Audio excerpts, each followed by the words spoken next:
Hello, and welcome to Religion and Life. I'm your host, Ozzie Ostwalt, and this week we'll be focusing on philosophical ethics and moral science.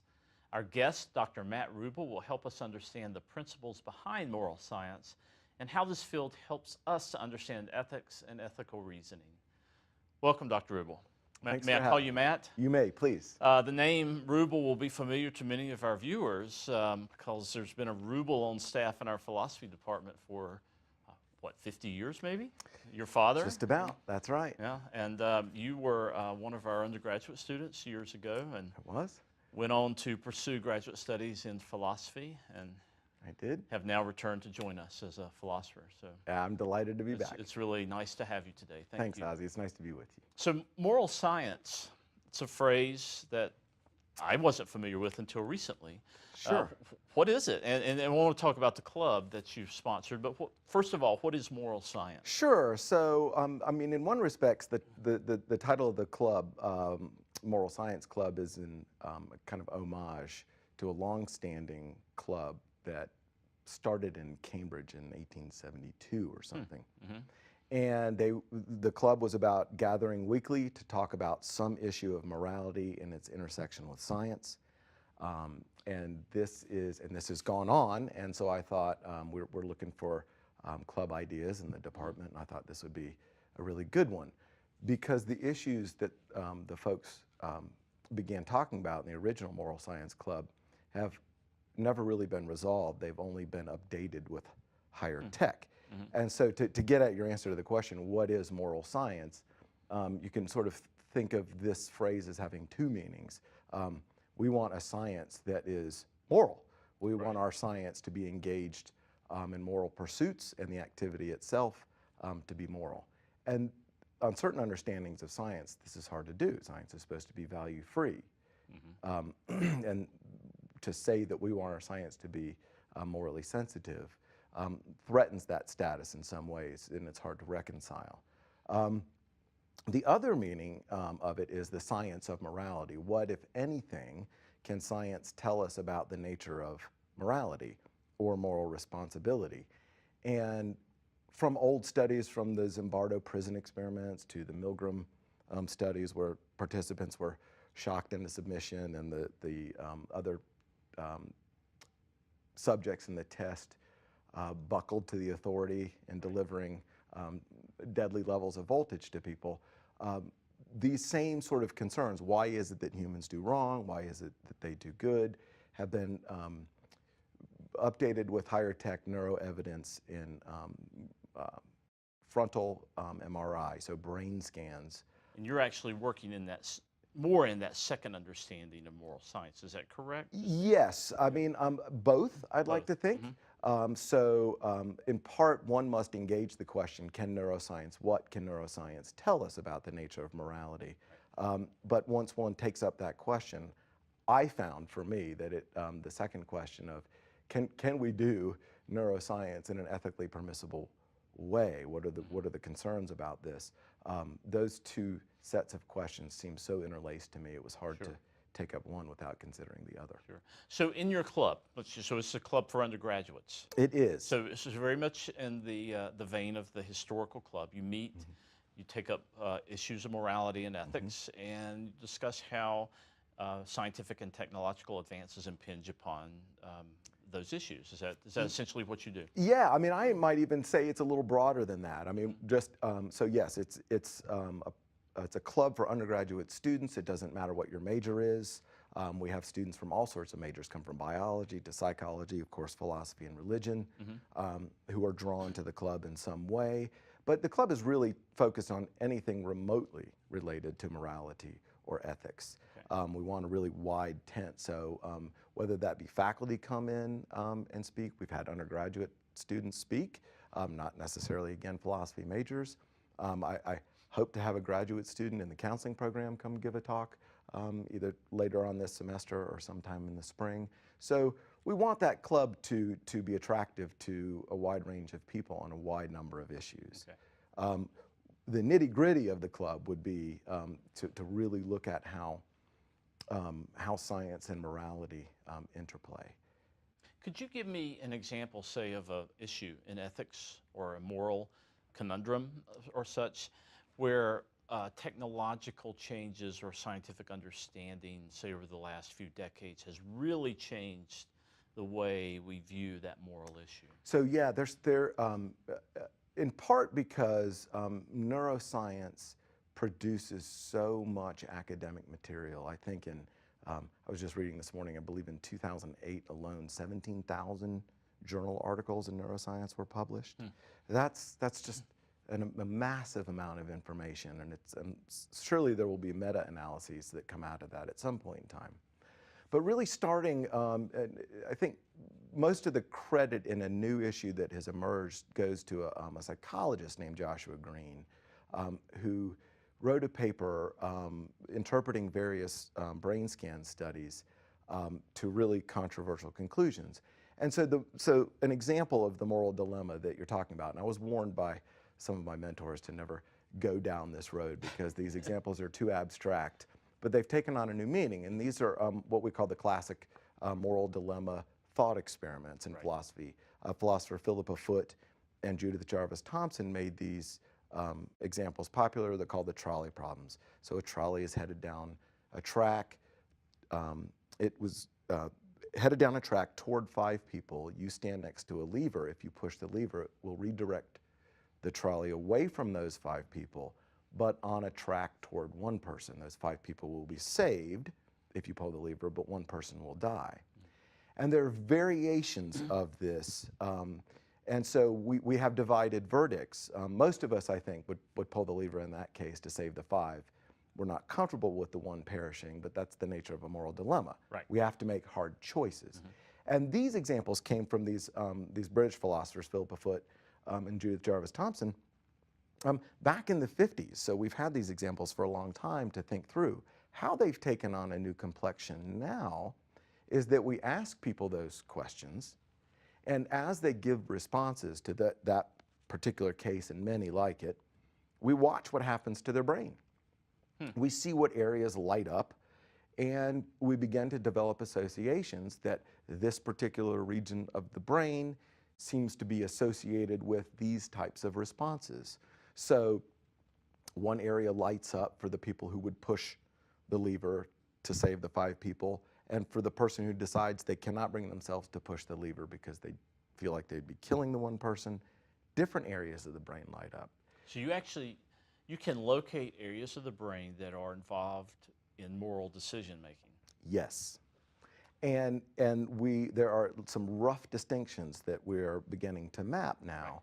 And this is to gloss over some details, but something like we seem to have 2 kind of neural operating systems in our brain that duke it out when we're faced with a moral dilemma. One that's sort of fast and quick, right, and another that is cold and deliberative. Now, which is the better? And this is part of what the debate is. And what can those observations about these areas tell us? If the train's coming down the track, you want the fast and quick. Probably, depending on the speed of the train. Yeah. And so, but you can change the details of that case to give a little bit of time for the decision. And watch and measure the different, not just different parts of the brain, but the time it takes for those areas of the brain to signal by blood flow and oxygen flow. There's some technical details that we philosophers are trying to come up to speed with, because that's part of the task of being an applied philosopher, is to learn some science from the ground up. Philosophers of science, for instance, should know why an apple falls to the ground. Right. So, so it's a lot of work that philosophers have to do in catching up to this, and the collaborations are between neuroscientists, cognitive psychologists, philosophers of various stripes. So really the kind of the theory here is that moral decision making centers and begins in the brain. Not only that, but in certain areas of the brain that you can locate. So this raises a question: what happens, for example, if someone's brain is damaged, or if something happens to one of those moral centers? Is there anything that, like a moral illness, that would equate to a mental illness? Great, yeah, these are great questions. And what do these particular illnesses, if we can see, if there is such a thing as a moral illness? Now, that idea itself is odd because we tend to think of illnesses and diseases as the kind of things that exempt the sufferer from the realm of personal and moral responsibility. Right. So I can't meet that obligation. My brain doesn't work that way. Mm-hmm. In fact, I was just listening to a recent story on NPR last week about some have lark brains, we like to get up early, and others have owl brains, like our Appalachian students, they like to stay up late. And these are the ways our brains are hardwired, and because of that, we should gauge our expectations of one another and not engage in blame when one fails to get up in time to meet the school bus, for instance. Right. So, so to say that somebody has a moral disease is an odd categorical, these are two different categories that bounce off each other, much like science and morality. Science is supposed to be about fact. Morality is about arguing through hard toil over which values we should go in for, which are the values of human excellence that we should promote in each other and be obligated to as committed moral agents. And so the classic example here is the case of the psychopath. Mm-hmm. So in proper clinical language, the person who suffers from antisocial personality disorder. Right. This is a profound mental illness that has been with us, at least identified, for some 60 or 70 years. And philosophers, psychologists, neuroscientists have taken a great interest in psychopaths because of the damage that these individuals visit on society. Mm-hmm. So something like less than 1% of the population is diagnosed with this disorder, but on some calculations they're responsible for 30 to 50% of violent crime. And so we want to know what's wrong with these people. That's a pretty shocking statistic, by the way. Isn't it? I mean, run that by me again, less than 1%? So less than 1% of the population is diagnosed with antisocial personality disorder. It might be that disorder is something a little bit different than the psychopath. There's some debates about that.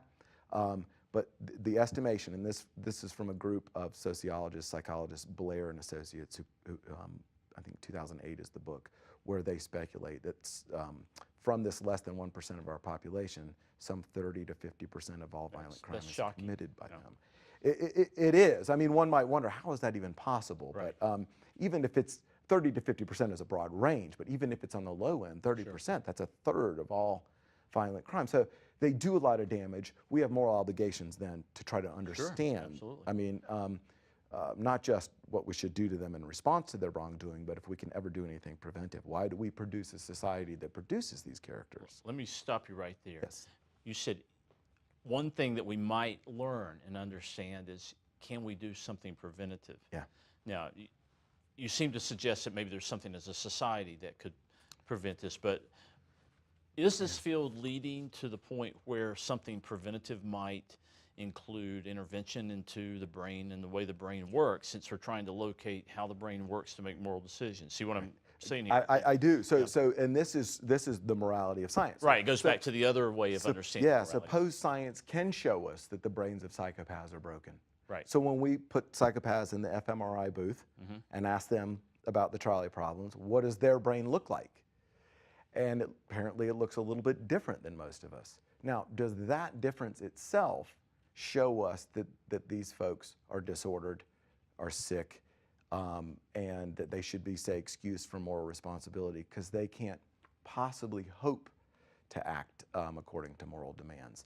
This is how I got interested in the field, because I was a little disenchanted with the views most philosophers take towards psychopaths. Right. The only question is, like, do you throw away the key when you lock them up? Huh. Which is that's the typical response. So now the state of the art is, well, how should we mitigate our punishment of them given the neurological insights that we're starting to get? In time, we might well be able to put that to preventive use, but the moral concerns arise, and this is for many other psychological disorders in the past. We want to go learn how we can manipulate the brain to fix them. Sure. These are moral problems. So we used to give lobotomies to homosexuals to try to fix them of their disease, and funded these studies until the American Psychological Association in the mid-'80s recognized, oh, this isn't a disease at all. So people like me see this and wonder, well, we first made a moral or normative judgment about this person's condition that we want to show that science proves something about this condition. And I worry that we're letting the science do the moral work for us. Right. Now, so could we wrong a psychopath, morally speaking? Yes, if we went in to manipulate their brain even with a good intent of trying to help them be a moral agent, we may be violating certain rules that we have towards humanity by violating their dignity in doing this. I now begin to see what you meant earlier when you said that these two questions about moral science are intertwined. Yeah. Both the way science informs us about morality and then questions about the morality of science when we turn around. So if we as scientists simply look at a human as a mere test subject, as a kind of guinea pig or lab rat, ironically, the scientists have taken up what some philosophers would call the objective view, which ceases to see that person as a person or as a moral agent, but as a thing, as an object. Right.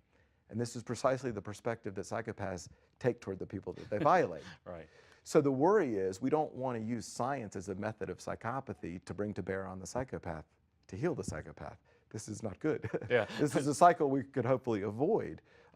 Now, what would be the morally permissible interventions for the psychopath? These, of course, are questions that can be informed by science, but not fully answered by science. This is where philosophy and ethics come in. This is why neuroscientists, psychologists, philosophers have to work together. Right. That the interdisciplinary perspectives on this issues like moral responsibility in general need those multiple perspectives so that we can keep each other honest and get at the truth of the matter. So you're working in philosophy. I study religions. In many religions, particularly the so-called revealed religions, the perspective really is that morality comes from the divine, and that these rules of morality are then revealed to humankind and kind of fixed and eternal. Right. Now, your field seems to suggest that there's got to be a kind of evolution of morality as our knowledge increases. So is there anything that religion or theology can learn from neuroscience or neuroethics? Yeah, I think the state, I want to go back to Joshua Green's study briefly. So the two different systems that were competing, that compete in our brain. So do I push the lever or not? And these two different systems will duke it out in one brain. So when Ozzie is trying to figure out whether to push the lever or not, these different subsystems are in conflict. It's called the dual hypothesis thesis. And one of them will win out. We don't know why one wins out over the other yet, why that necessarily happens. Now, those two systems roughly parallel two different normative moral theories. One of Immanuel Kant, deontology. We must do our duty. Utilitarianism, and for Kant, the motive of the action is what's doing the real moral work here. For the utilitarian, well, we want the best outcome. So whatever maximizes welfare for the community is the right action to take. Right. And so, but the deontologist and utilitarian have different responses to the lever, or what we should do in those dilemmas. What Green and company have done is used, I think erroneously, the empirical evidence from the scans to show that utilitarianism, is the correct moral theory. So these debates over moral theories, which is the moral theory that should guide our conduct, that philosophers have been mixing it up on for years by giving reasons and engaging in debate, are alleged to be replaced by watching scans. Right. Now, your question, and this also goes to the question, what's the future of this stuff? Sure. There are tons of moral theories that are absent in these studies. The moral philosopher who knows more than utilitarianism and deontology would want to know, well, where is Aristotle's moral theory that says we should be virtuous and be good characters, and then we'll know what the right moral thing to do is? Right. Or I might say, where is natural law theory, or Thomas Aquinas, the idea that the source of morality is divine, it's fixed, and we have a duty to reflect and deliberate and talk about this so that we know the principles we should go in for? Those moral theories haven't even been studied yet. What regions of the brain do they pop up in? Or the person who is a divine command theorist might have some neurally diverse area of their brain lighting up when they give their theory or their response to a moral dilemma. So you really have room here to grow in this field. When you is, start looking at motivations for a very religious person, a devout person. Yep. Different areas that you're suggesting, I think, that when faced with the moral dilemma, different areas of their brains might be activated in some way. Yeah, something like that. But so you don't know yet because there are no studies really to well, that we're effect. getting there, and I would say that there's a little bit of work done from folks here in North Carolina. One, Joshua Gray down at Chapel Hill, and I believe our own Andrew Monroe here in the psychology department has done some work on this particular I've had Andrew issue. on the show before. Oh, Yeah, cool! yeah, He's great. he is. Yeah. So these are people that we need to be collaborating with, and we do. And so, for instance, the very toxic and controversial debate over the bathroom bill that we had in North Carolina. Right. So what folks working in moral psychology tried to help people understand who are divided on this debate, to try to have some compassion and empathy for the person who disagrees with them, is to show, look, the brain scans of people who think that we should have a law, this bathroom bill, are driven because they're worried about victimization. Right. And that is just what we can glean from these brain scans. And of course, the other people who disagree on the other side think, no, their brain scans are firing up because of their worries about victimization as well. Okay. We just disagree about who's being victimized in this case. And if this can be put to helpful use, we can take those insights from those studies to realize, like, our brains are all duking it out over this to try to understand why the other person is coming from the perspective they are, so we can continue in debate.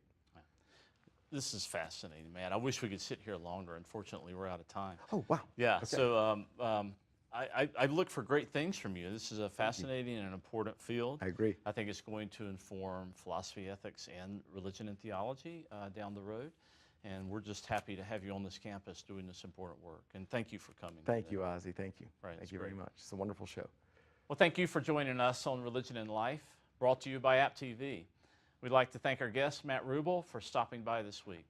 On the next episode of Religion and Life, we'll be joined by Dr. Louis Gallion to discuss gospel music and African American Pentecostalism. We'll hope you join us then. Until next time, this is Ozzie Ostwalt.